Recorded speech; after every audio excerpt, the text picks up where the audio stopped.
Mi crítica a grandes rasgos al modelo educativo, sobre todo el superior, es que es muy caro, que en muchos casos es muy malo y que suele ser muy tardado. Hay software, ¿no? Que tú metes así en un prompt la información para un modelo de negocios y te lo saca en 3 minutos, ¿no? Eso es acceso a la información inmediata. La pregunta es, ¿entendiste lo que te dieron? ¿Lo puedes replicar? ¿Lo puedes utilizar? Uno como académico trata de que la gente pueda pensar sobre esa información que están leyendo. El tema no es la información, ahí está, sino ¿qué haces con ella? Las mujeres, cuando van a la universidad, se sienten más empoderadas porque pueden tener otro tipo de personas a quienes preguntarles. Si no fueran a la universidad, se quedarían solo con lo que viven en la familia. Nosotros estamos provocando por el mismo consumismo y por la misma ambición, por lo mismo que está sucediendo, más y más y más y más. Ya no es suficiente el ChatGPT 1.0, ahora queremos el 2.0, el 3.0, el 4.0, ahora tal y cual competencia, ¿no? ¡Ay, apaga eso, boomer! Millennial malcriado, ven para acá. Encierra toda la energía del tiempo. Entre generaciones. Bien, hola, ¿qué tal? ¿Cómo están? Nuevamente a Entre Generaciones, el espacio donde ponemos el pasado, el presente, el futuro sin miedo, donde no hay brechas sino puentes. Soy Daniel de Ávila y Diego Alcalá. Nuevamente estamos aquí con una gran invitada, Liz Huerta, que es primero una gran persona, linda persona, una gran académica del TEC de Monterrey. Y bueno, qué mejor que podamos platicar de generaciones, donde tratamos de contar historias, anécdotas, donde queremos encontrar puntos de acuerdo, sí de diferencia, pero para poder mejorar estas nuevas generaciones y también nosotros, las viejas generaciones, ¿no? Diego como Centennial, yo como X, traemos esta propuesta para que todos conozcamos más las diferencias y las vayamos mejorando y vayamos siendo mejor sociedad, mejor interrelación en trabajo, en familia y en relaciones. Quiero leerles el currículum de Liz antes de que comencemos. Bueno, Liz tiene una licenciatura en Administración de Empresas, es maestra en Sistemas de Calidad y Productividad, ambas en el TEC de Monterrey, y bueno, tiene un doctorado en Ciencias Jurídicas y Empresariales por la Universidad de Cantabria, Santander, España, ¿no? Es un placer tenerla por aquí. Liz, bienvenida. Muchas gracias, Daniel, y encantada, Diego, de acompañarles. Y gracias por venir. Pues muy bien, pues ese es el objetivo de este podcast, de esta información que traemos al público, el Star 2, una brecha generacional con grandes invitados como tú y generar algunas preguntas detonantes para que nos digas, ¿tú qué opinas también de esto que está sucediendo, que es un fenómeno en todos los ámbitos, ¿no? De vida?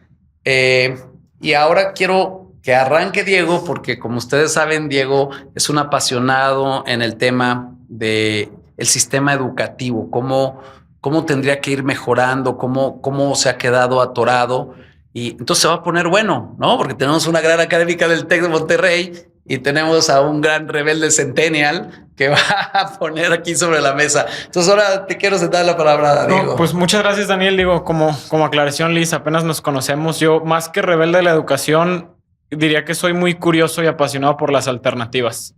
Mi crítica a grandes rasgos al modelo educativo, sobre todo el superior, es que es muy caro, que en muchos casos es muy malo y que suele ser muy tardado. Y mi crítica va hacia allá y lo que busco es encontrar estas alternativas, porque además de eso, pues sigue siendo, por lo menos en México, un sistema muy elitista o para muy pocos por diferentes razones. Acceso, tiempo, condiciones de vida. Entonces, dicho esto, quisiera arrancar preguntándote sobre mi tema favorito relacionado a la educación, que es ¿cuál es la perspectiva que tú tienes sobre las alternativas educativas que hay hoy en día? O sea, y estas alternativas, ¿qué tanto contrastan, complementan o sustituyen al formato educativo tradicional, sobre todo en el sistema superior? Bueno, pues muy interesante, Diego, esa perspectiva. De hecho, la educación fue uno de los temas que estuve trabajando mucho en mi tesis doctoral. O sea, llevaba noches que lloraba, ¿no? Pensando en todo lo que estaba sucediendo en el sistema educativo, sobre todo de Latinoamérica, porque efectivamente sí es un sistema que no se ha renovado en mucho tiempo. Incluso podríamos decir que de los más avanzados están Argentina y México, imagínate. Y aún así, el nivel de deserción de la educación, cerca del 70% llega solamente a tercer año de secundaria. Entonces queda un 30% que a lo mejor avanza un poquito más, pero que pueda entrar a la universidad, pues estamos hablando pues a un porcentaje menor, ¿no? Estamos y que luego hablando... puedan terminarla y bueno, ahí nos Ajá, vamos. sí, estamos hablando que quizás el 10% de la población llega a niveles de licenciatura y posgrados, pues puedes contarlos. Yo creo que casi con un abanico, ¿no? Con un abaco, ¿no? Entonces yo creo que es complejo, ¿no? Y yo creo que mucha gente decide salirse de los estudios. Y bueno, fue parte de lo que yo estuve estudiando mucho, que se salen porque necesitan fuentes de ingreso, ¿no? Pero hasta donde llegó tu nivel de educación es el nivel de competencias que tienen. Y entonces se vuelve como un ciclo vicioso, y por eso te digo que me entraba como en crisis, porque decía, ¿cómo vamos a avanzar? ¿Cómo vamos a generar tecnología? ¿Cómo vamos a generar emprendimientos de alto impacto o de valor, ¿no? Porque son los que generan mayores ingresos, mejores sueldos para la gente, y que, bueno, son temáticas que hemos estudiado. Y bueno, ¿qué pasa con las alternativas educativas? Pues yo creo que tiene que ver qué pasa con ese 30% que se sale como a los 15 años, cómo están aprendiendo, y la pregunta es si lo que encuentran es suficiente o es adecuado, ¿no? Para poder seguir avanzando. Espero haberte respondido. O sea, ese 70% llega hasta 15 años de educación ya formal. Y entonces se salen, y que en tu investigación se ponen a trabajar o sí buscan alternativas de educación. Yo creo que un 80% de ellos se ponen a trabajar, porque se salen por necesidad. ¿Sí me doy a entender? O sea, no hay cómo alimentarse o cómo seguir la vida. Entonces, claro, muchos llegan hasta ahí. Y no nomás es un fenómeno en México, sino en toda Latinoamérica, ¿no? Esa situación. Incluso en otros países, en el currículum ponen, llegué a nivel, no sé, secundaria incompleto. Y el incompleto es porque hicieron algunos años. Aquí en México no se usa, pero en otros países. Wow. Y ahí crees entonces, Diego, que se meten entonces ese 80% del 70% a una educación con redes sociales. No, yo no hablaría de redes sociales. Digo, hay educación que se pretende ser lo más académica posible. Bueno, no académica en el término riguroso de la palabra, pero pretende ser, por lo menos, de brindar competencias. Me imagino conoces Platzi, Udemy, Coursera. O sea, hay muchas alternativas que lo que buscan es, pues yo no diría que buscan sustituir a las universidades, pero vemos casos como el de Platzi, sobre todo con el nivel de ingresos que le generan a los recién egresados, que en muchos casos superan a muchas universidades privadas en su grado, en su porcentaje de empleabilidad y en el promedio de salario que tienen en cuanto salen de sus cursos, también porque van directamente a carreras de tecnología y carreras que por lo general son un poquito más demandadas o más escasas en el mercado laboral. Por eso te pregunto, o sea, ¿dirías que ante la evidente y latente amenaza de todas estas alternativas, cuál debería ser la postura que deberían tener las universidades? ¿Deberían buscar complementarse o verlos como una competencia que va a quererlos sustituir? Con esas alternativas, que no hablo de YouTube, no hablo de ver Reels, hablo de, pues, educación que por lo general se paga y que muchas veces encuentra mejores docentes que los que puedes encontrar en salones de clases. Muy bien. Sí, es una tendencia que lleva algunos años que se ha estado presentando. Incluso nosotros desde la universidad también podemos tener acceso a varias de estas plataformas de aprendizaje para nosotros poder capacitarnos, ¿no? Porque sí, yo creo que aprendizajes muy prácticos, ¿no? Y que además yo creo que estamos en una época súper cambiante en todos los aspectos, ¿no? En la universidad, con los colegas conversamos y decimos que se está dando un fenómeno de cambios en todo, ¿no? En la educación, en el comercio, en la tecnología, por donde quieras, El mundo está cambiando rápidamente. Y yo creo que son alternativas que pueden fortalecer, más que competir, fortalecer, ¿no? Y no solamente a los estudiantes, también a los docentes. Nosotros también necesitamos, pues, aprender un poco qué está pasando y cómo movernos hacia allá, ¿no? Entonces, ¿tú no verías un escenario donde la educación digital llegara a sustituir a las universidades? Yo creo que son nichos diferentes. Ni en algunos tipos de carreras. Depende, ¿no? Depende qué es lo que están proponiendo las universidades actuales como competencia o para sus estudiantes, ¿no? Si estás tú buscando una universidad que es más tradicional, que a lo mejor la tecnología no lo ve como una alternativa o ni siquiera lo voltea a ver, yo creo que podrían llegar a sustituirlo, ¿no? Pero si la universidad se está complementando con estos elementos, yo creo que fortalece, ¿no? Esta mañana, por ejemplo, conversaba con una colega de Ciudad de México y me decía, es que hay software, ¿no? Que tú metes así en un prompt la información para un modelo de negocios y te lo saca en 3 minutos, ¿no? Eso es acceso a la información inmediata. La pregunta es, ¿entendiste lo que te dieron? ¿Lo puedes replicar? ¿Lo puedes utilizar? ¿No? Porque la información yo creo que se está dando y yo creo que las universidades, o al menos uno como académico, trata de que la gente pueda pensar sobre esa información que están leyendo. Ok, interesante. Y bueno, Diego y yo hemos tenido un debate muy interesante a través del tiempo al respecto, porque justo lo que puse en la mesa, exactamente lo que tú dijiste, ¿no? El tema es, la información ahí está, por supuesto, ¿no? Las metodologías ahí están y la información en los emprendimientos, pero esta capacidad de reflexionar, de construir, de concluir, no la están teniendo. No la están teniendo. Entonces, los metes en una mesa de 5 personas, les dices, ahí les va esta información, a ver, ¿qué vas a hacer? ¿De dónde viene? ¿Hacia dónde va? ¿Cómo la cambiarías? ¿Cómo la mejorarías? Ahora métele indicadores. ¿Cómo lo medirías? Y se quedan en la segunda. Entonces, cuando llegan a las empresas, digamos nosotros como consultores que estamos teniendo contacto con esta nueva generación, no saben pensar, no saben solucionar. No tienen esta iniciativa de decir, es que así está el proceso, pero en este proceso creo que estamos retrabajando y lo podemos cambiar. No importa, vuelven a retrabajar y lo vuelven a hacer igual.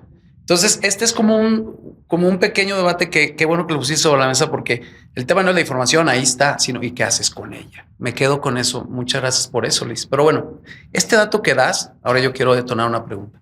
Me parece preocupante, porque no puede ser que ahorita, todavía con tanta accesibilidad que tenemos a plataformas gratuitas, a los MOOCs, ¿no? Que acaba de decir Diego, y a tanta información, digamos, este 70% que mencionas que abandona, no se prepare de una manera diferente, si se pone solamente a trabajar o lo reclutan, hablando de Latinoamérica, lo reclutan para el narcotráfico o qué sé yo. O sea, entonces va para atrás, la digitalización va para atrás porque no les está ayudando, los está atontando, alocando, el estar viendo redes sociales, el estar viendo sueños que nunca van a poder lograr, los carrazos y los viajes y pues terminan delinquiendo o no lo sé, a ver, no sé ni cómo construir, me preocupa.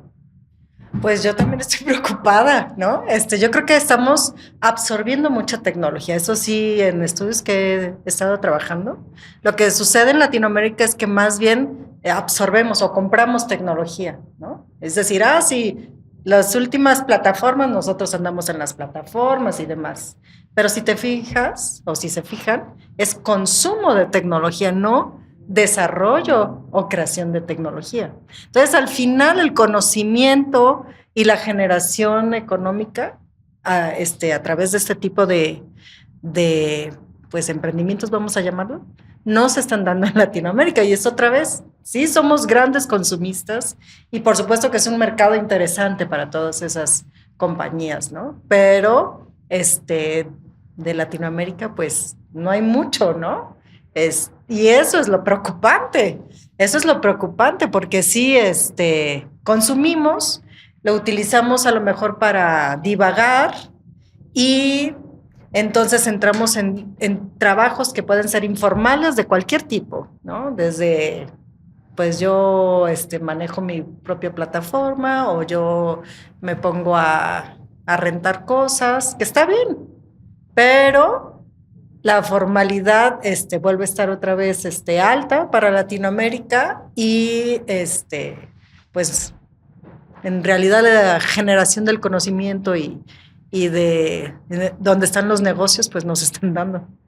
Yo estoy de acuerdo con lo que mencionas, Daniel. Definitivamente el exceso de información no nos puede engañar y pensar que como ya está la información ahí, entonces no nos preparemos, no hay que habilitar nuestra capacidad de análisis, de síntesis, de discernimiento, cosas que, te lo voy a decir yo creo que todo eso me faltó en la escuela. Entonces, de ahí viene mi crítica, o sea, y también es muy complejo el hacer una crítica precisa a la educación porque es muy delgada la línea entre que se vuelve una crítica al modelo educativo y brinca a ser una crítica al modelo social, porque luego empiezan a chocar los datos y pues a quién le echas la culpa, ¿no? Pero quiero abrir esta pregunta para los dos y aquí para contrastar la parte generacional.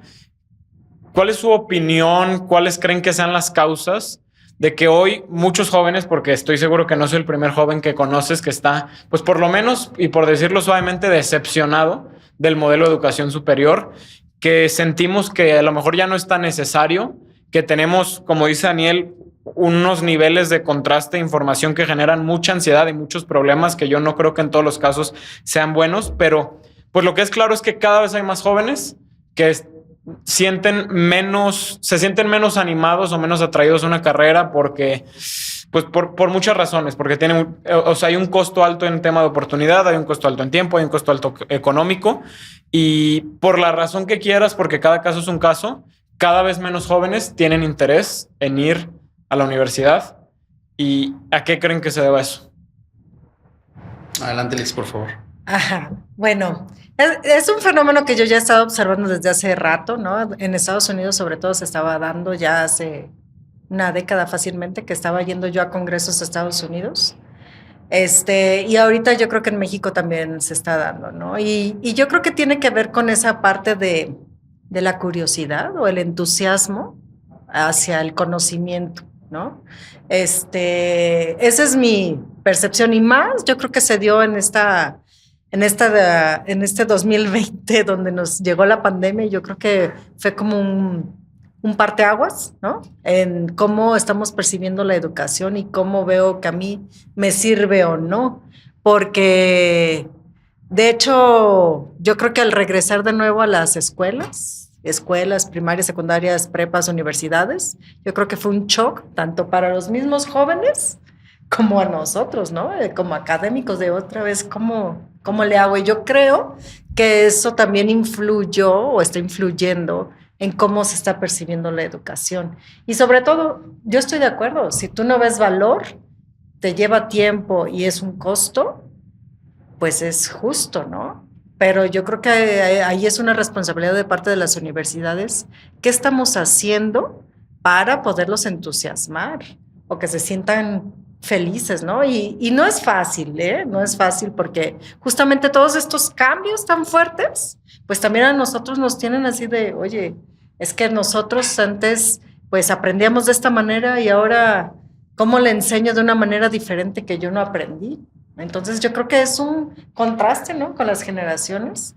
De hecho, alguna vez alguien me dijo que cada 10 años hay un choque con la siguiente generación. Entonces, si somos 20 años más grande que tú, pues hay 2 generaciones de choque. Entonces, ¿cómo te actualizas, no? Y yo creo que, te voy a decir, trabajar en la universidad te genera juventud, en el sentido del pensamiento y también del espíritu. Que yo creo que al menos eso nos sirve desde la academia. Sí. Pero no envejecemos los profes. Claro. ¿No? Porque siempre los vemos al mismo nivel, el mismo nivel a todos. Sí. Y estás actualizado sobre qué está pasando, pero cuando no estás en la universidad, o sea, tú hablas con otros colegas y dices, ay, creo que les falta un poco de actualización. Y fíjate, a ver, quiero sumar un poco a lo que dices, Diego, porque No lo sé hasta dónde nosotros o las universidades deberían de decir, por favor, ven a ser divertidísimo. Vamos a dar 2 marometas cada vez que vengas a la clase y te vamos a contar 2 chistes. No, yo nunca lo llevaría hacia allá. No, te voy a decir por qué. ¿Sabes cuáles son las clases más aburridas del mundo? Harvard, MIT, Kellogg, las universidades de prestigio son lectures todavía. Te metes a un teatro de 50 personas, agarras tu butaquita y empiezas a tomar nota. Si hay 5, 6, 7, 8 preguntas, pues las haces y cachaste bien. Y si no, ya pagaste $200,000 por tu MBA. Entonces, ¿qué quiero decir? A ver, el que quiere estudiar, quiere estudiar. Creo que sí hay una responsabilidad en las universidades en sí seguir capacitando a sus profesores, y eso tiene una gran respuesta al TEC de Monterrey, me consta porque a mí me han capacitado en los últimos 13 años, de seguir mejorando las aulas, los sistemas, la digitalización, el internet, ¿no? Los programas, por supuesto, pero de eso a que tengan la responsabilidad de decirle al chavo, somos los más divertidos, te la vas a pasar súper bien, tenemos la mejor cafetería, el Starbucks más chido, vente.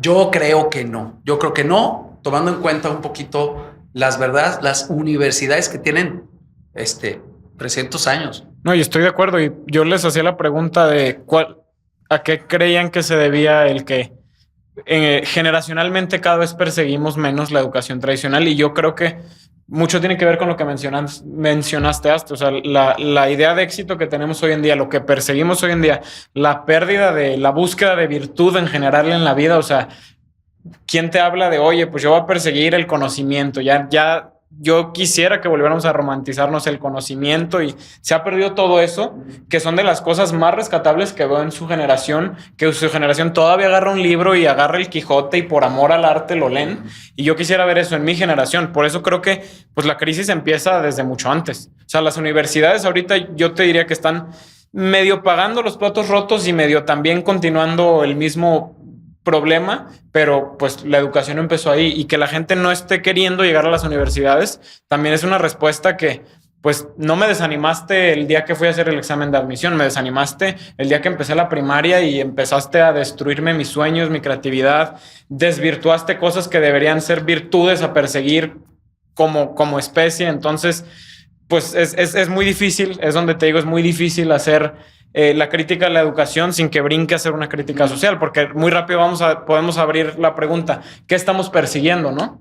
Y ese que estamos persiguiendo hoy, pues algo se desconectó, porque lo que estamos persiguiendo y la narrativa que nos vendieron ya se desconectó de la universidad, y no necesariamente porque la universidad esté mal. Yo he sido muy crítico. Hace poquito una universidad, una muy famosa, estaba presumiendo que hicieron un parque de toboganes en su universidad. En Estados Unidos. Era Michigan, una universidad importante, no sé si Ivy League, pero importante. Y dices, o sea, ¿en qué momento se convirtió en un gig publicitario de que hicieron un parque de toboganes y un slow river alrededor del campus? Y dices, pues es de esas cosas que no sé explicar, y que por eso me volteé a ustedes a preguntarles abiertamente, pues dónde se rompió lo que se rompió, ¿no? Porque hoy en día creo que sería muy difícil decir, no, pues nada está roto y vamos bien, y así déjenlo y no le muevan. Entonces, con esto quiero ver la pregunta.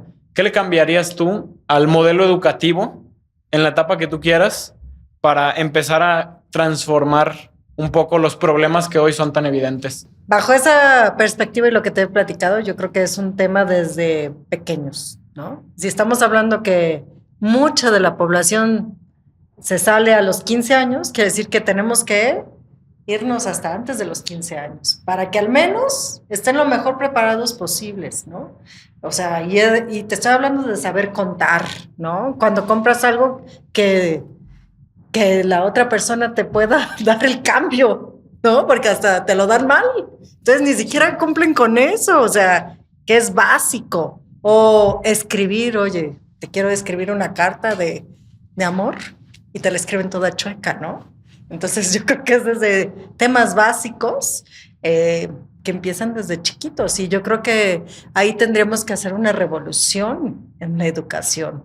Y como dices, acá en la universidad pues tratamos de parchar o tratamos de dar lo mejor que podemos desde nuestras trincheras, ¿no? Y desde lo que nosotros podemos hacer, porque tampoco es que seamos milagrosos. Claro. Y como dice Daniel, no es nuestra responsabilidad, pero lo intentamos, que pueda ser algo retador, que pueda ser algo que sirva para la vida.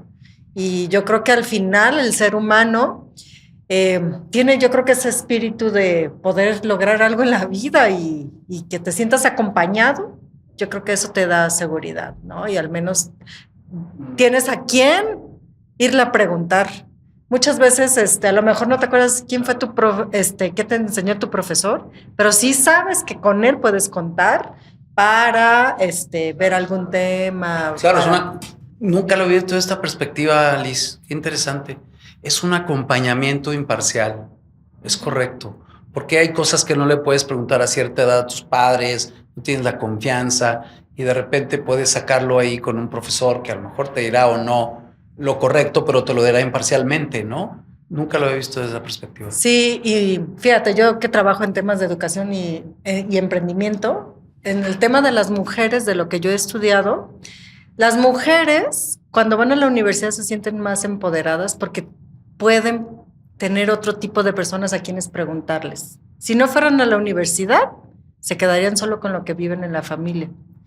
Y entonces al poder tener acceso, por ejemplo, a un Daniel, como aquí, pues les permite abrir su mente, ¿no? Y poder buscar otras alternativas o aprender otras cosas y fortalece ese crecimiento. Yo al menos así lo he visto y lo he estudiado, ¿no? Sí, hace sentido, claro. Claro, y lo mismo para los jóvenes, ¿no? Nosotros ahorita que tenemos candidatos a graduar, pues están también con el nervio de, ¿estoy preparado, no? ¿Cómo le hago? Y entonces nosotros como profesores somos ese acompañamiento. Muy interesante, porque entonces, a ver, deconstruyamos, vámonos en reversa.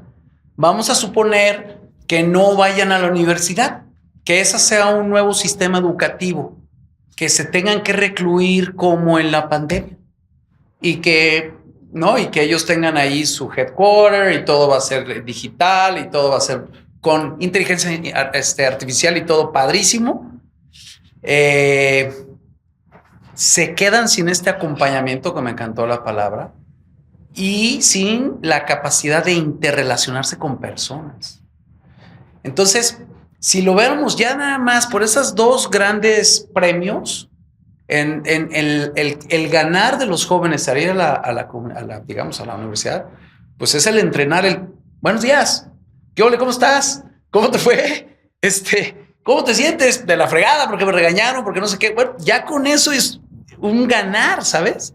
O sea, en ese sentido, si nos fuéramos en reversa, porque entonces en reversa diría, no está funcionando el recluirlos, sí los tenemos que llevar. Yo creo que, y entiendo mucho la crítica de Diego, es un poco en el sentido de la calidad de docentes que se fueron quedando atrás en generaciones atrasadas, que es cierto, ¿no? O sea, sí, digamos, hay profesores que se quedaron con esta cátedra, ¿no? Setentera, ochentera, con los PowerPoints y con el lecture, ¿no? Es ir hablando y efectivamente ya no están tan actualizados y ellos dicen, pues ya no te creo.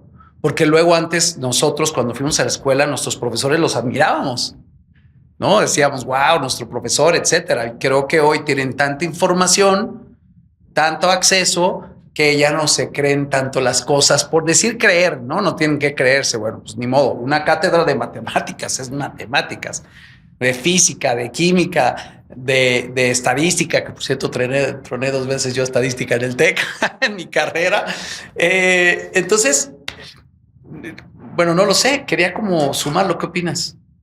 Pues no diría que mi crítica se queda ahí. O sea, una de las cosas que yo he dicho en otros episodios es parte de lo que me tiene perturbado del modelo educativo en México, sobre todo las universidades privadas, es al nivel que lucran. O sea, a mí sí me causa mucho problema. Es más, estoy convencido que a nivel global algo se rompió el día que no sé por qué dijimos, pues está bien que que las universidades y las entidades educativas se den gusto lucrando con algo tan sensible para todos, te diría hasta como especie, como la educación. Entonces, definitivamente me causa mucho problema eso. O sea, que a su vez empieza a generar otros problemas. No es para todos. Hay gente que se endeuda a niveles de que no puede recuperar. O sea, hay una desconexión entre el mundo real y lo que está vendiéndote las universidades en muchos casos. Definitivamente, cuando digo que es mala, pues no solo son malos docentes, tú sabes que hay planes educativos en ciertas carreras que son suma y profundamente cuestionables, que habría que revisar, actualizar o de plano cancelar muchas carreras, o denlas gratis o hagamos otra cosa. No vendan la idea de que es que tenemos la UDG y entonces hay educación gratuita. Entonces veamos la manera de que sea al alcance de todos, porque yo sí creo en las virtudes de la educación. No creo que se debería mercantilizar al nivel que se mercantiliza.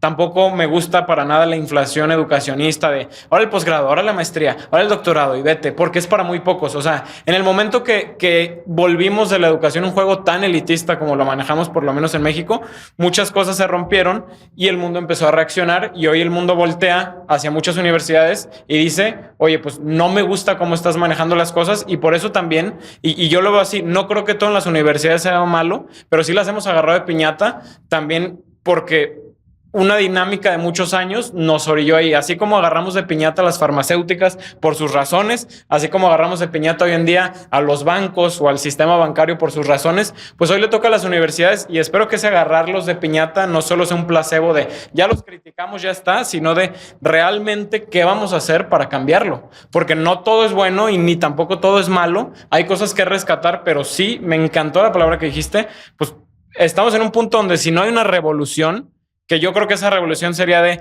romper literalmente con la estructura que conocemos, romper con las cuatro paredes, romper con los campus a donde poquitos niños ricos pueden ir. No va a haber un cambio verdadero en la educación, y vamos a seguir siendo un país y un mundo tan desigual. Porque si la educación no cambia, pues vamos a seguir perpetuando todos los problemas económicos y sociales que venimos perpetuando por generaciones, que creo que eso es lo que ya nos alcanzó a nuestra generación. El decir, ay, güey, nos creemos clase alta, pero estoy más cerca de ser un vagabundo en la calle que ser Elon Musk. Pues entonces algo está roto y cada vez se siente más rápido la desigualdad. Y creo que eso nos ha hecho reaccionar como jóvenes a cambien algo. O sea, por eso el nivel de desesperación, también por eso muy fácil nos distraemos con que los coches y los lujos, y si tengo dinero ya se resolvió todo, voy a ser feliz. Pero pues algo se rompió, es algo que se viene estirando desde hace generaciones, y pues por eso mis preguntas o mis propuestas van a ¿qué hacemos para lograr la revolución? Porque mi opinión personal es que no hay de otra. No hay de otra. Si no rompemos las cuatro paredes, si no rompemos los campus, nos vamos a quedar en el mismo problema y vamos a fingir que porque tenemos un porcentaje de becados, entonces ya está más al alcance de todos. Si no, la UDG ya no acepta el 4%, ya acepta el 5%, vamos con todo. Pues no, los problemas sociales se han acelerado y pues ¿qué vamos a hacer? Y si no empezamos por la educación, pues yo creo que no hay por dónde empezar. Entonces, ¿cómo empezarías tú una revolución educativa? Yo creo que es un tema cultural también, ¿eh? Y tiene que ver con nuestra forma de pensar como latinoamericanos. Yo tengo amistades en países escandinavos o en países de Medio Oriente donde la educación es así como muy importante en su vida. Entonces ven a la educación como algo que te va a contribuir, ¿no? Y no les pesa, ¿no? Y eso ha provocado que también tengan sistemas educativos muy sólidos o muy fuertes. Nosotros, desde nuestra perspectiva latinoamericana, pues no tenemos ese pensamiento. Es más, si tú eres de los listos del salón, hasta eres criticado, ¿no? O sea, tienes un mote o te ven así como que, ay, mira, son los que estudian. ¿Quién se quiere parecer a ellos? ¿No? Y yo creo que es un asunto cultural. Y dentro de estos temas de cultura, pues está justamente cómo vemos el que tú puedas estar estudiando en cierta universidad y no en otra. ¿Y por qué esta es más cara que la otra? Y yo creo que hay dos grandes temas, ¿no? Uno es justamente cómo hacemos que sea digna también la universidad, ¿no? Y eso es desde profesores que a lo mejor han dedicado su vida a estudiar y que pues también buscan un estilo de vida, ¿no? pero al mismo tiempo ellos tienen el acceso para poderte enseñar cosas que de otra manera no te lo podrían enseñar. Yo creo que ese es parte de ello, y la otra es que, pues en realidad también yo creo que se ha visto como un tema comercial la universidad en muchos casos, y los cuales han, yo creo que, lastimado la calidad de las universidades, y eso también provoca, pues hay un movimiento, un cisma.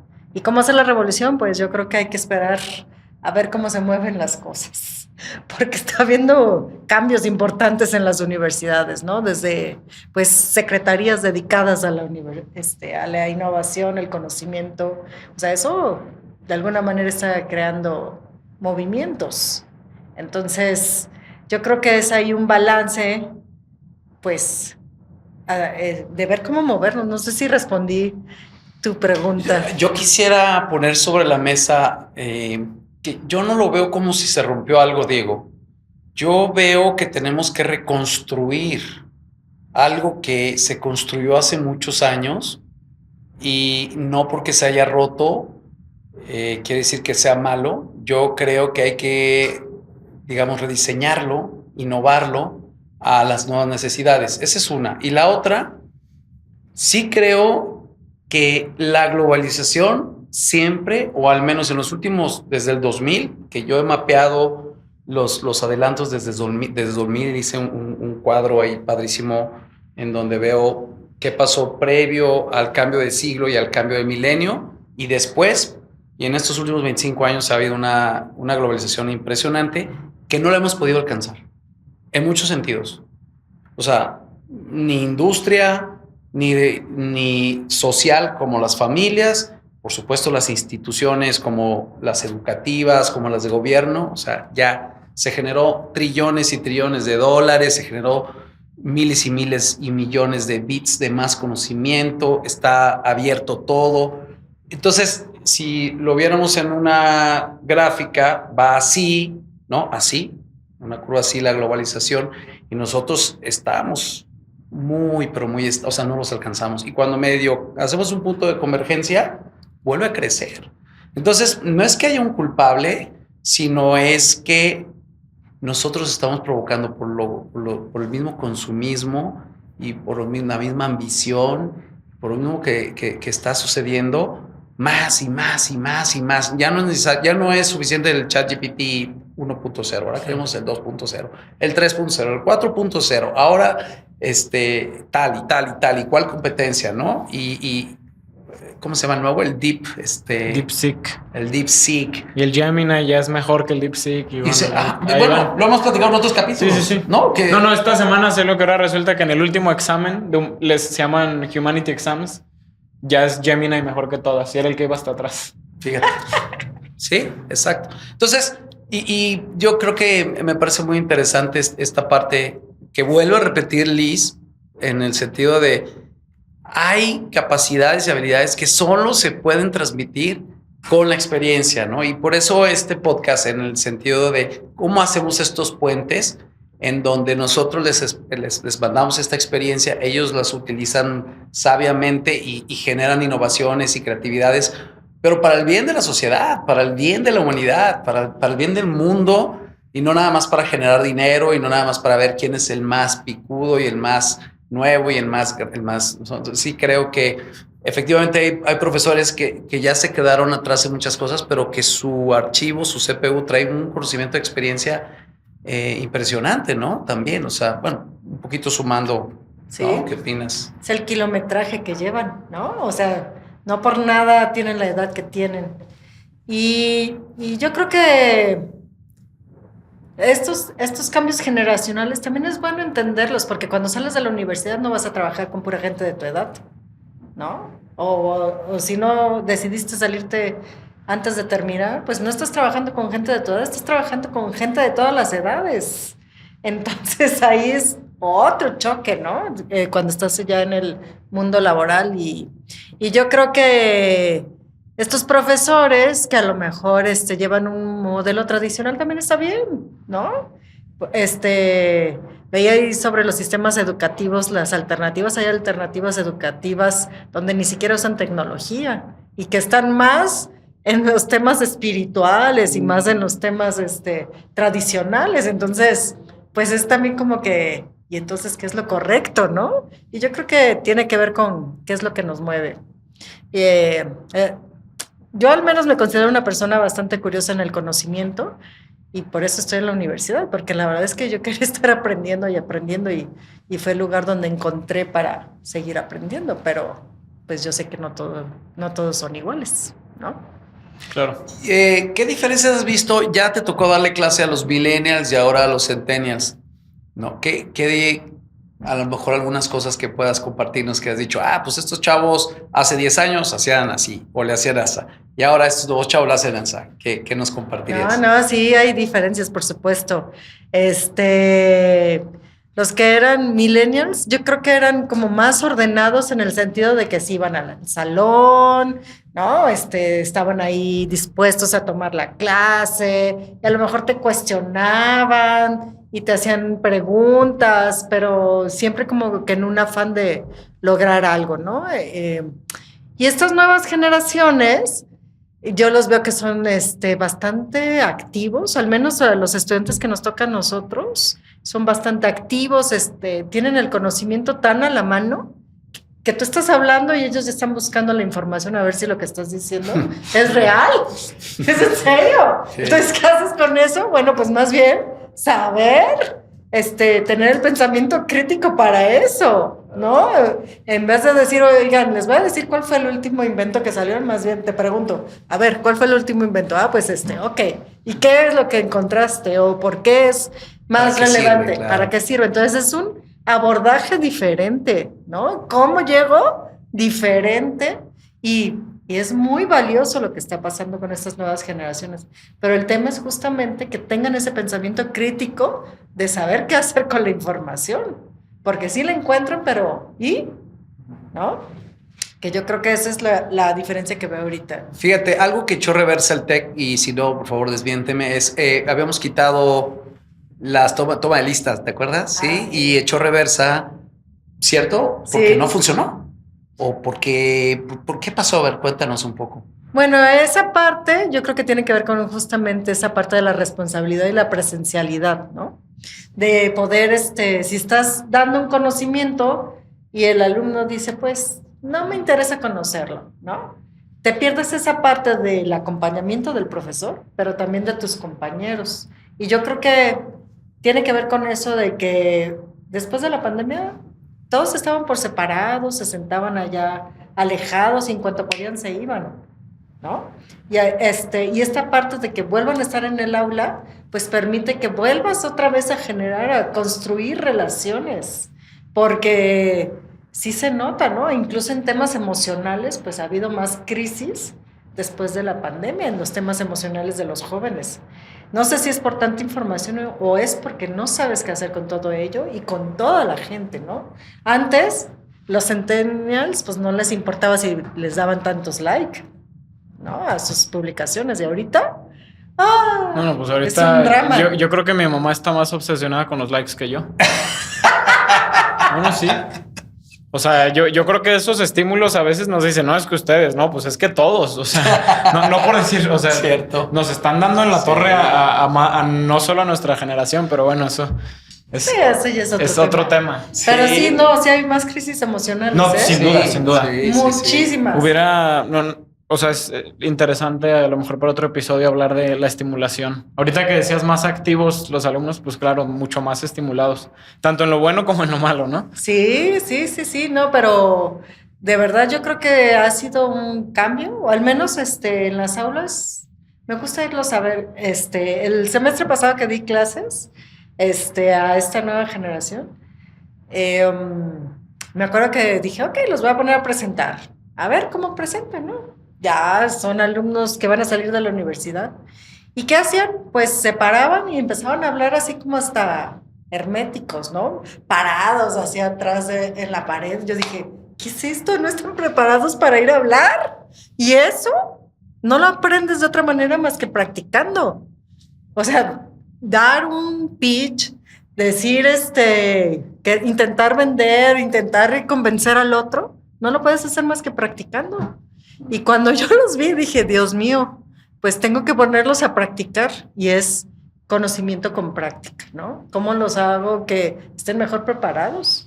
Pero entonces sí dio reversa al TEC de esto, ¿no? Sí dijo, quitamos las faltas, pero mejor sí regresamos a poner asistencia. Pues no sé si es reversa, sino más bien yo creo que es ese pivoteo de revisar Cómo funcionaba, ¿no? Que el TEC se reconoce por eso, estar pivoteando en ver qué funciona más y no. Sí, yo creo que en parte fue por eso lo de las asistencias, y al menos eso se observa. Sí funcionó mejor, nuevamente el regresar al tema de las asistencias, ¿no? Que esa parte, bien.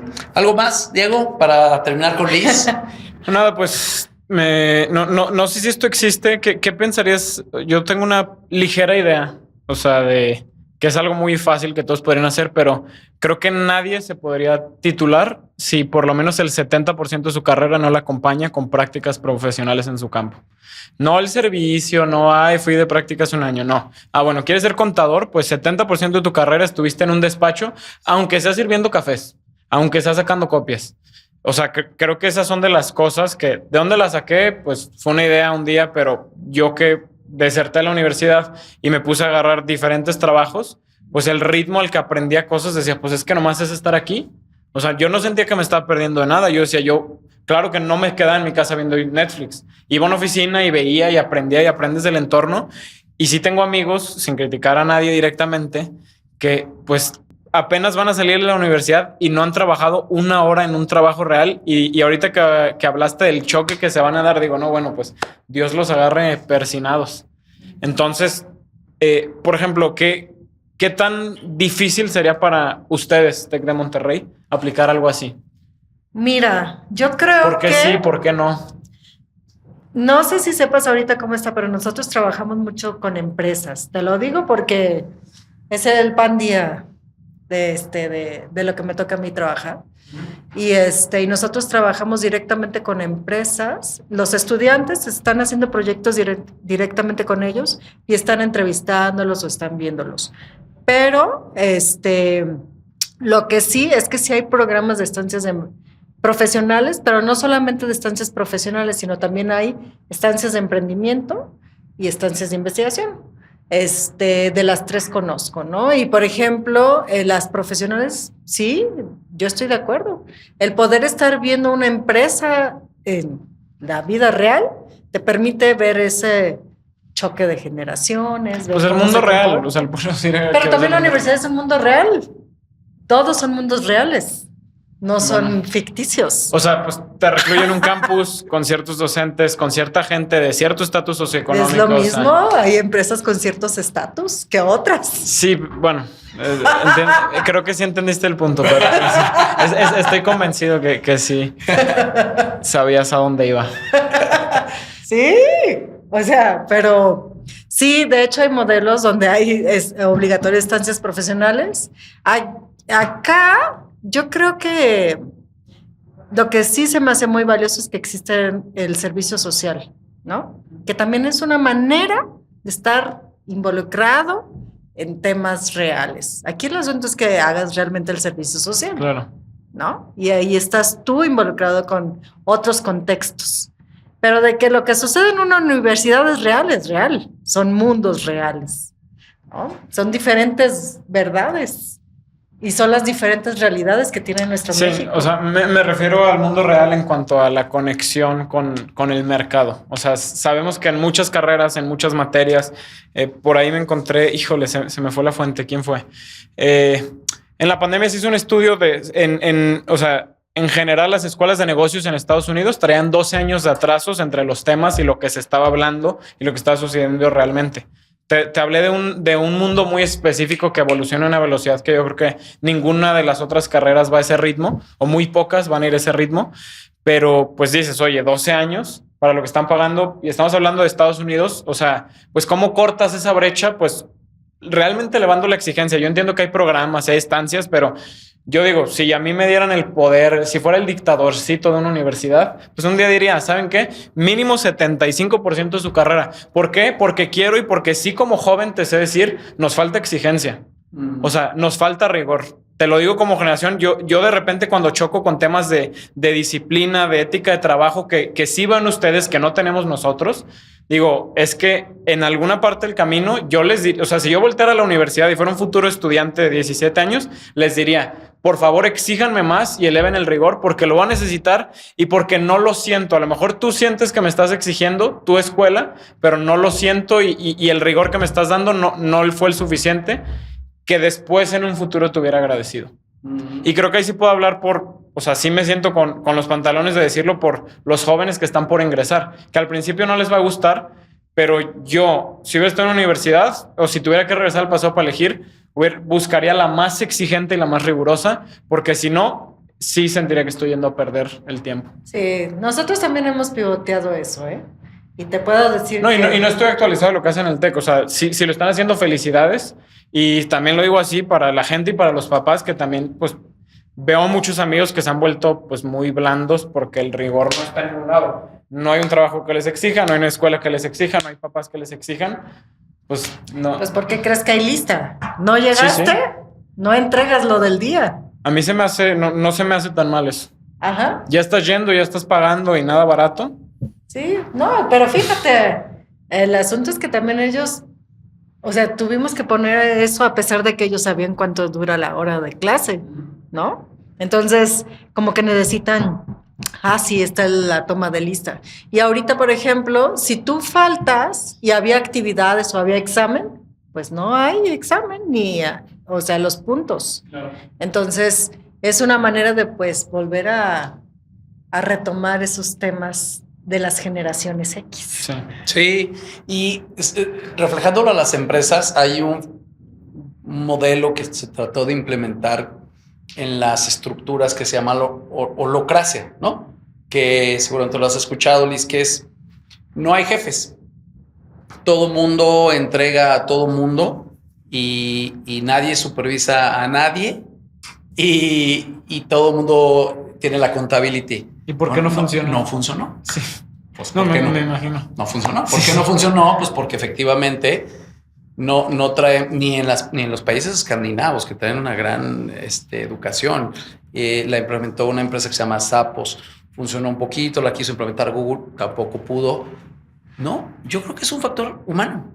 O sea, hay un tema que queremos admirar a alguien, que queremos que alguien nos diga las cosas, que queremos la guía, que queremos el acompañamiento. Hay un tema de ADN por la manada, ¿no? Si nos vamos a un tema psicológico anterior, hay un hay un montón de cosas ahí que ya es humano, ¿no? Y ahora regresando a un punto bien interesante que dices, yo creo que las empresas también deben de ser ya universidades. También las empresas son una institución de aprendizaje, de desarrollo para todos los trabajadores, para que la gente tenga mejores sociedades. Porque llega un punto en donde termina la universidad, pero toda la vida van a estar en empresas. Y las empresas tienen esta responsabilidad. Yo hice también un paper en el MBA en donde decía que la empresa tiene esta responsabilidad moral de seguir entrenando a la gente. ¿Qué más te doy? ¿Cómo te entreno? ¿Cómo te capacito? Para que lo que aprendes aquí vayas y lo lleves a tu casa, seas mejor generación, para que también tengas estos debates, ¿no? Pero justificados, no chocar nada más por chocar, sino decir yo creo esto y también aceptar las cosas. Entonces, no se queda solo en la universidad, sí, creo, me parece que también las empresas que son las dueñas del mundo al final son las que deben de también seguir. Liz, muchas gracias por habernos acompañado el día de hoy. Nos despedimos siempre pidiéndoles a nuestros invitados una recomendación de un libro, de una película, de algo que le quisieras recomendar a las nuevas generaciones. Ay, ok. Bueno, pues muchas gracias por la invitación. Y bueno, yo creo que